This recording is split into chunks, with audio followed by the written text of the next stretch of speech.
Desde la expansión nómada de nuestra especie, los seres humanos siempre nos hemos desplazado con fines migratorios, exploradores, religiosos, comerciales, científicos, laborales y recreativos. Las conquistas, caravanas y migraciones han moldeado el mundo globalizado, colonizado, gentrificado y exotizado que hoy habitamos. Este número de la revista de la Universidad de México aborda esos viajes e incluye otros traslados, los trayectos del transporte, las migraciones, los viajes psicodélicos, filosóficos y literarios. Buenas noches, espero que estén pasando una velada agradable de aquel lado de la pantalla. De este lado les damos la bienvenida para sumergirnos en lo que será ya nuestro cuarto episodio de viajes. Y para cambiar un poco el formato habitual, ¿no? Hay que mantener las cosas en constante mutación. Me gustaría empezar con una memoria.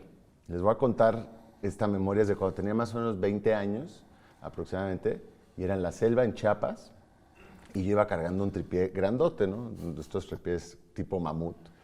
Y recuerdo que en una parte de la selva el piso era musgo de turbera, y este musgo de turbera pues en apariencia parece sólido, pero cuando lo pisas, te hundes. Y entonces recuerdo que nos hundimos como hasta la rodilla y que entonces teníamos que pasar el equipo, ¿no? Sobre las cabezas, porque pues todo esto era para documentar, para hacer una película de una flor muy especial, una flor muy especial. Y pues justamente quien dirigía esta expedición y este video es nuestro invitado el día de hoy, que es Joaquín Berruecos, a quien me da pues mucho gusto de saludar, y gracias por venir aquí a platicar aquí estamos con nosotros. ¿Y por qué no empezamos pues, un poco por ahí? ¿Qué flor era? ¿Qué estábamos haciendo? Bueno, la lacandonia esquismática, ¿no? Exacto. Una planta de la lacandonia y que, como su nombre lo dice, creó un cisma a la hora de hacer toda la clasificación. Le creó a los biólogos un cisma a la hora de hacer la clasificación taxonómica, porque era una flor que tenía peculiaridades muy raras, ¿no? Muy pequeña, casi inapreciable a la hora de estar en la selva, ¿no? Al grado de que los choles, que son los que viven en donde se encontró esta pequeña florecita, ¿no? Aseguraban que eso no existía. Y además aseguraban que no existía porque la presentación de esta flor tan maravillosa se hizo en una revista de divulgación científica, y le tomaron una foto con microscopio electrónico, pusieron la foto a todo lo que da en la pantalla, y ellos la veían y decían, no, eso no existe, me estás mintiendo. Pensaban que era de ese tamaño, y la flor es del tamaño de la cabeza de un alfiler, un poquito más grande, muy difícil de ver, pero una belleza. Y nosotros hicimos un proyecto, fueron 8 videos, que desde diferentes puntos de vista analizan y reconocen para diferentes públicos meta qué es y por qué es tan importante esa flor única en el mundo, ¿no? Que está ahí en la lacandonia, ¿no? Que además es como la base, bueno, una de las teorías apunta que es como un antepasado de muchas flores, ¿no? Es algo así. Primer organismo en la evolución de las flores. En fin, una pues, gran aventura se podrán imaginar. Además recuerdo que hubo otras cosas asociadas a esa visita, como que les pusiste un cine ahí improvisado en Frontera Corozal, que, bueno, hace 20 años, ¿no? O sea, no había plataformas, nada, y les pusiste Microcosmos. Microcosmos fue una experiencia increíble, porque lo interesante, cuando ellos vieron esta película, que es una película francesa, probablemente todo el mundo la conoce por ahí, enorme producción, pero que está producida en un espacio chiquitito. El nombre original son Los Habitantes del Jardín, se dice, está hecho en Francia, producido por comunidades agrícolas francesas, ¿no? Con muchos recursos, y todo está filmado en estudios, ¿no? Entonces, uno de los biólogos que iba con nosotros les dijo a la gente, bueno, en lo que es su comunidad, todo lo que vieron aquí es parte de todo un país entero gigantesco que es Francia y otros que están por allá. Y lo que ustedes tienen aquí alrededor de su comunidad es 10 veces más, 10 veces más diverso que lo que tienen allá. Y entonces ellos estaban viendo en una pantalla gigantesca que pusimos ahí en Frontera Corozal, para que reconocieran lo interesante y el valor de esos pequeños insectos que viven tan lejanos y de los cuales ellos tienen una riqueza mucho mayor, ¿no? Claro. Bueno, déjenme ahora sí les cuento un poco que Joaquín, además de realizador y productor, es químico, y que le interesa mucho el uso sistemático de los medios audiovisuales como apoyo para el proceso de enseñanza, aprendizaje y la difusión de la ciencia y de la cultura. y es fundador de Videoservicios Profesionales y bueno, ha participado tanto en el diseño como la producción de muchísimos videos y muchas series televisivas de las que ya nos irá contando. Pero así, mi estimado Joaquín, ¿cuántos viajes dirías que te ha llevado el documental? ¿A cuántos viajes te ha llevado la cámara? No, pues muchísimos, ¿no?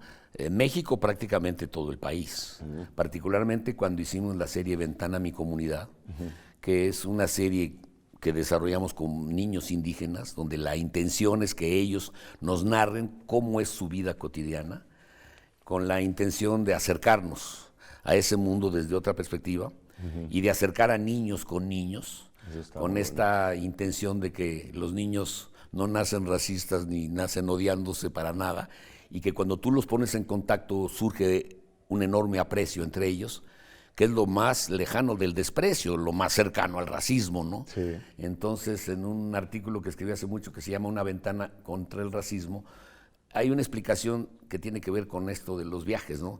Hacia dónde hay que ir para conocer y encontrar cómo es una vida cotidiana que, narrada desde la frescura de los niños, es verdaderamente fascinante, ¿no? Claro. Y eso nos llevó a conocer una buena parte del país. Bueno, para esa serie trabajamos en 38 comunidades.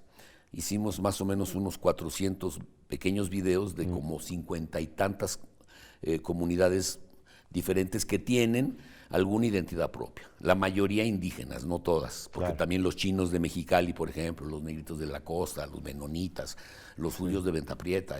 Hay una cantidad de comunidades en donde hay niños que tienen identidades propias y que Claro. vale la pena conocerlas para crear este nexo de acercamiento. Y eso te lleva a conocer los lugares más insólitos, porque no es adentrarte a una comunidad conocida que está cerca de ti. Normalmente están lejos, normalmente son inaccesibles y normalmente son exquisitas, hermosas, o sea, las historias que tú encuentras ahí son peculiares y es muy interesante lo buen cronistas que son los niños para eso, ¿no? Claro. Entonces, claro, ahí había que como inventar una especie de formato televisivo, ¿no? Ajá. Digo, inventarlo porque tienes un poco de crónica, tienes un poco de narrativa ahí, audiovisual como la que se acostumbra en el documental. También hay un poco una especie de noticiero, en fin, en donde tú puedes contar parte de la historia del lugar, pero la vas narrando a partir de la experiencia que esos niños nos van contando. O sea, el guión se hace in situ, Claro. el casting se hace in situ, y lo único que tienes que llegar es motivar a una comunidad de qué pasa allá, en otro lugar, para que antes de que acabes de decir allá, ellos te están diciendo aquí hay lo mismo multiplicado por... Claro, el gancho más, digo, la empatía, obviamente, y la curiosidad que te genera. Y yo creo que no hay niño en cualquier comunidad que te vayas que ya le pongas un video de otro lado y que yo quiero ahora contar Tengo algo cómo es mejor mi o vida, igual, ¿no? por lo menos. Sí, sí. Sí, por ejemplo, muy común que, bueno, enséñame cómo es tu comunidad. Entonces, uno nos llevaban a una montaña y en el camino te describen el ecosistema. Hay un video muy bonito que se llama La farmacia está a mis pies, ¿no? Y ellos te van diciendo, esa es la riñonina, y ¿cómo para qué? Pues para los riñones, ¿no? Y esa para las alergias, y esa para que te quite el hambre, y esa para el amor, y esa para N cosas. Y ellos te describen algo que han oído tradicionalmente de sus antepasados, viene desde muy lejos, y saben dónde está la planta, cómo se corta, cómo se prepara. Y es una farmacia, y dicen, nosotros no necesitamos ir a la farmacia.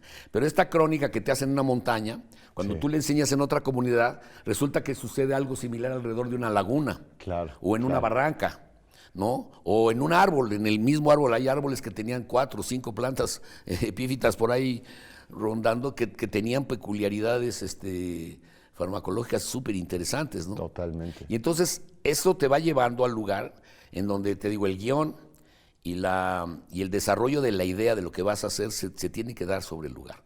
Luego detectas quiénes son los chavos más ávidos para contarte una historia, ¿no? Claro, los cuentacuentos natos. Exacto, ¿no? A lo mejor habría una posibilidad de hacer eso global, ¿no? Bueno, más grande, o sea... Bueno, la intención de eso es- Ventana es esa, ¿no? La que hemos ponga llevado a todos lados. la Ahora, semilla. dentro de 2 semanas, lo voy a presentar en una universidad en Marruecos, en donde están interesados en los estudios de la interculturalidad en América Latina, por ejemplo, ¿no?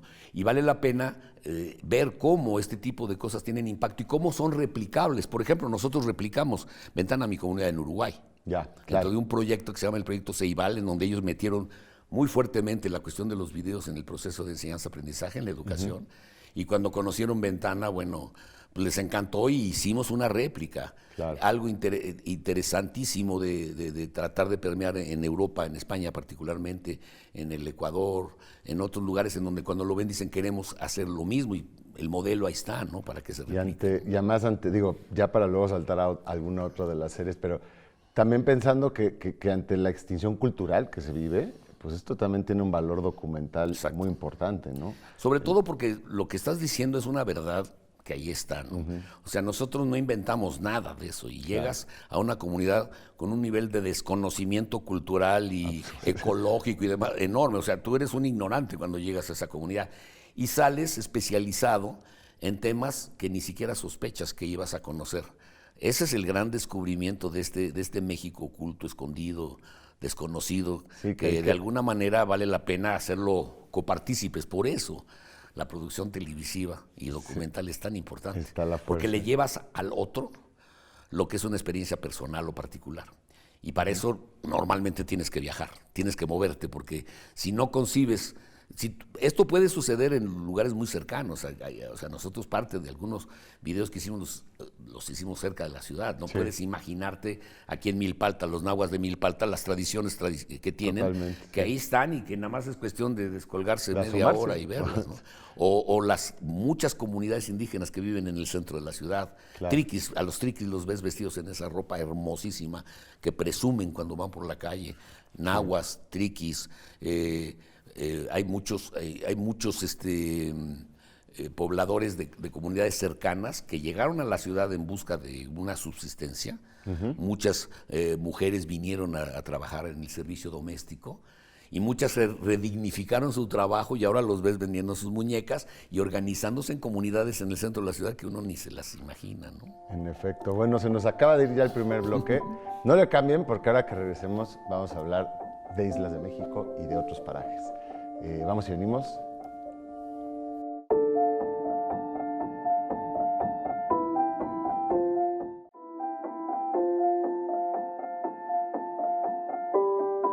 Qué bueno que no le cambiaron, o si acaban de llegar, pues estamos aquí hablando con Joaquín Berruecos sobre viajar para filmar, ¿no? Sobre documentar, o cómo el documental te lleva a lugares insospechados.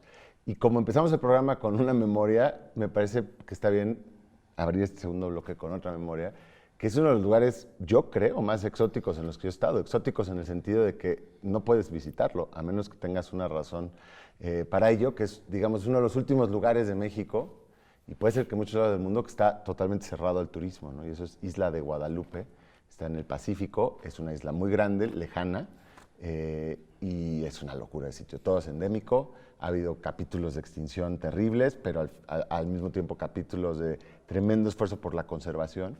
Y bueno, yo llegué ahí también pues, trabajando contigo, Joaquín, y tú te echaste varias islas, porque este grupo que es GESI, ¿verdad? Grupo de Ecología y Conservación de Islas, un grupo extraordinario que ha dedicado a eso, estudiar en qué estatus están una buena parte de las islas mexicanas y cómo se puede hacer para revertir los procesos de invasión de especies exóticas que han puesto en peligro algunos de esos ecosistemas, ¿no? Sí, o extinto especies, ¿no?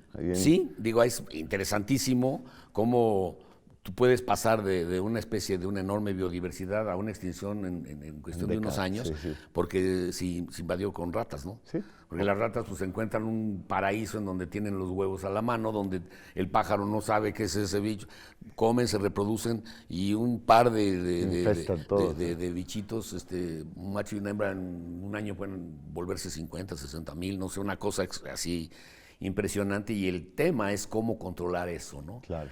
Flora y fauna, ¿no? Y nosotros hemos hecho varios documentales que lo que hacen es describir exactamente cómo se hace un trabajo científico de altísimo nivel, de una precisión increíble. Una isla pueden tardarse 3, 4 años estudiándola para que en un proceso de 3 o 4 días logren una extinción total, por ejemplo, de roedores nocivos, ¿no? Sí.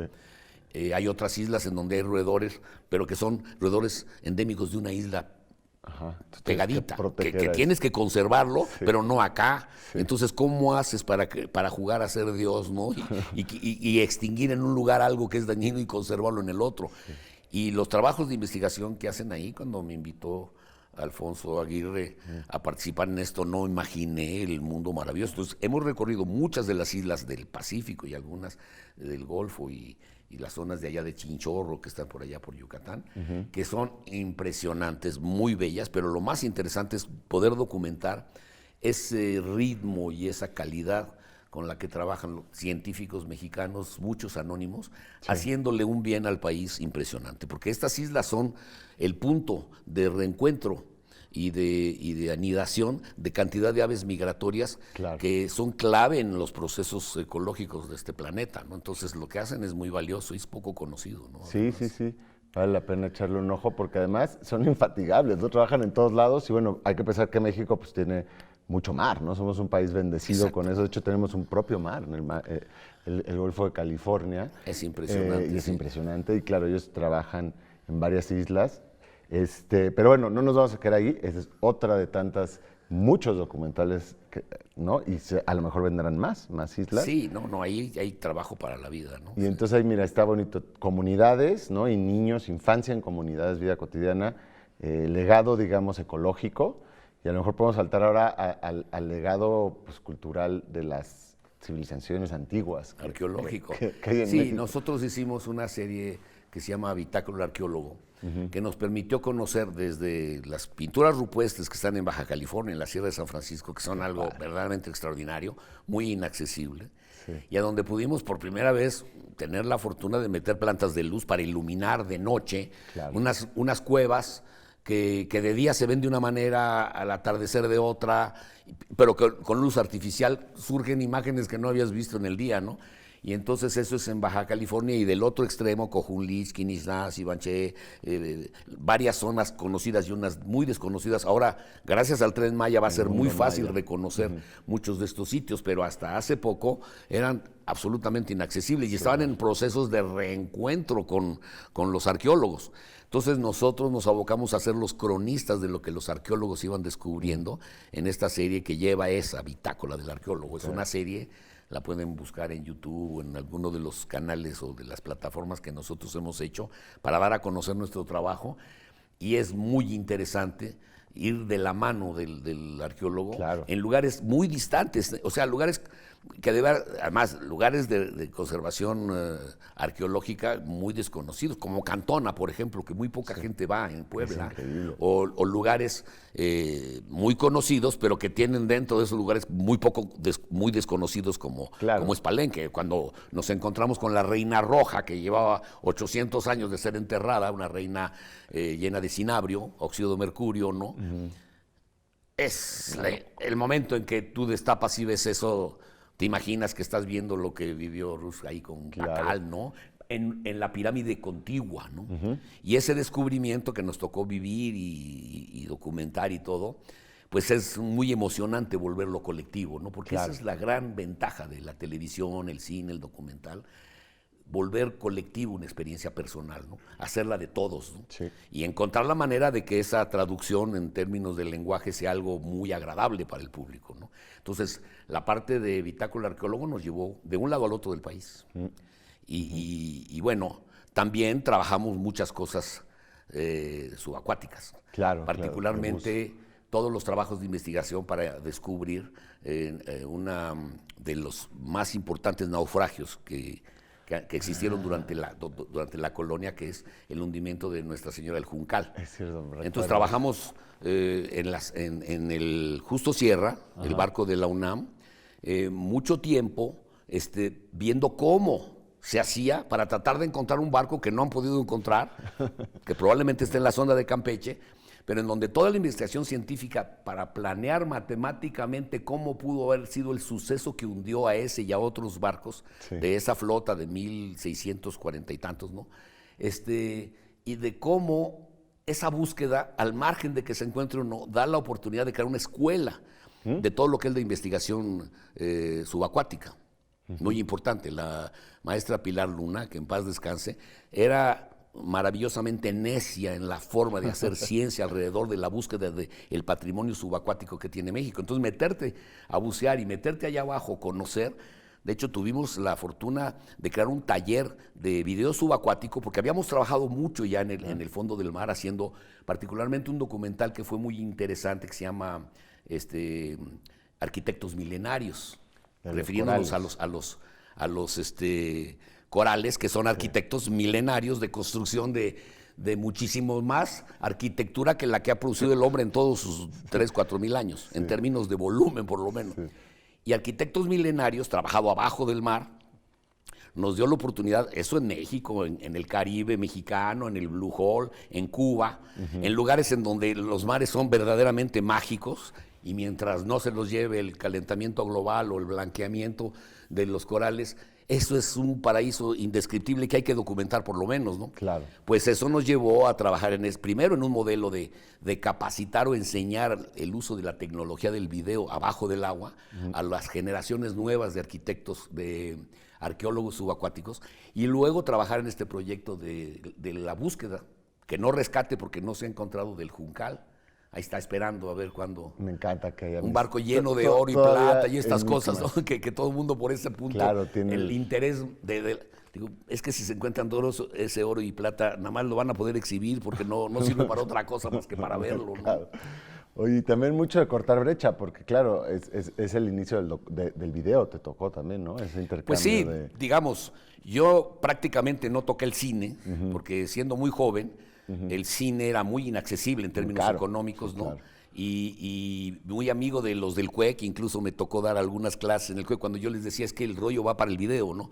No, el video no tiene sentido, la calidad no le llega. Le dije, pero es que todos van a tener que trabajar en esto, ¿no? Sí, pues, y ahora a ver quién trabaja con cine, ¿no? Sí. Pero lo interesante es que había que romper con eso y buscar las formas. O sea, en realidad yo me puse a trabajar en video hace 46 años, ¿no? Que es cuando fundé Videoservicios Profesionales, con la intención de hacerlo de la manera más viable, ¿no? Y barata, muy vinculado a la producción de documental científico. Claro. Pero cuando tú trabajas con documental científico, como químico y demás, te lleva a todos lados. Por ese tema de los viajes es interesante porque la historia de las cosas está por todos lados. Arquitectos Milenarios, por ejemplo, lo comenzamos filmando en Puebla, en la sierra en donde están los grandes estratos de especies que vivieron abajo del agua hace millones de años, cuando eso era un mar. Sí, ¿no? Cierto. Y luego con el desierto de dinosaurios trabajamos una serie con la CONABIO, con la Comisión Nacional de Biodiversidad, en donde ahí hablábamos de la biodiversidad del pasado, en un mar que estaba ya fósil. En la zona en donde hoy está Cuatro Ciénegas y esa zona, en donde tú encuentras dinosaurios que vivían en las playas del Cretácico, ¿no? Y entonces con la CONABIO pudimos experimentar cosas muy interesantes, estudiando cómo se mueve el agua, en un programa que se llama Agua Tierra Adentro, todo lo que es la limnología, toda el agua continentales y las aguas periféricas del país, que son una enormidad, sí. Y también trabajar con este tema que tiene que ver con la posibilidad de que la ciencia se acerque, y para eso hay que viajar mucho también, encontrar la posibilidad de que hay soluciones a problemas concretos. Claro, Era un programa que se llama Si hay soluciones, y a ver, aquí tengo un problema, pero aquí la ciencia te contesta esto y te da una opción. Aquí, por ejemplo, pegadito aquí a TV UNAM, pues hay una especie endémica, una cactácea maravillosa, que se ha hecho todo un trabajo de recuperación de la misma, ¿no? Y que es interesante saber que lo tienes a las manos, casi lo puedes pisar, pero no lo conocemos. Entonces, mucho del sentido de viajar, incluso cerca de donde vives, tiene que ver más que con viajar, con reconocer lo que está cerca o lejos de ti. Y en ese sentido, esta idea de concebir este programa como de viajes me parece muy atractivo, porque sin los viajes es casi imposible, y los viajes tienen que ver lejos, cerca, y también los viajes de la imaginación. Internos, hay que abrir la imaginación. El paisaje interior, digo yo. Otras cosas, sí. Se nos superfue el episodio. Nada más, si quieres muy brevemente decir qué es Cátedra, porque es otro proyecto que Cátedra es un proyecto que nosotros hicimos hace muchos años. Luego hay otros que dicen que es lo que ahora le llaman TikTok, ¿no? Pero nosotros planteamos tomar lo mejor que tiene las ideas de algunas redes sociales, como Facebook, que puede conjuntar a mucha gente, Twitter, que sintetizaba una idea, o la manera de que sea la sociedad la que genera conocimiento, como se hace en Wikipedia. Y creamos Cátedra. Cátedra es la palabra silla, donde se ponen las caderas, contenida no en la sabía. catedral, ¿no? Qué La padre. catedral contiene la cátedra en donde los catedráticos cuentan una cosa. Los catedráticos religiosos perdieron esa palabra y se las robamos los que estamos en este lado de las universidades para dar nuestras cátedras de lo que consideramos que es importante. Cátedra escrito como se escribe en griego, con K y TH. Buenísimo. Es una plataforma en donde la gente puede compartir su conocimiento de manera sintética en un minuto, ¿no? Y esa es la idea de algo que hicimos mucho antes que existiera TikTok. Desde luego no tiene la misma popularidad, pero también porque una tesis era hacer un lado la banalidad que ha llenado las redes sociales en esos espacios, ¿no? Pues eso, se nos fue ya. Pues muchas gracias, Joaquín Berruecos. Pues qué Podemos gusto de tener estar aquí 3 en la episodios, universidad. claramente. Pues ahí chéquense ustedes si les llamó la atención y estuvieron viendo las imágenes que fueron pasando. Está muy fácil, a un clic de distancia pueden encontrar los videos de Joaquín, de todos estos que estuvimos hablando. Y nos vemos aquí, próxima semana, misma hora. Y pues sigan viendo TV UNAM.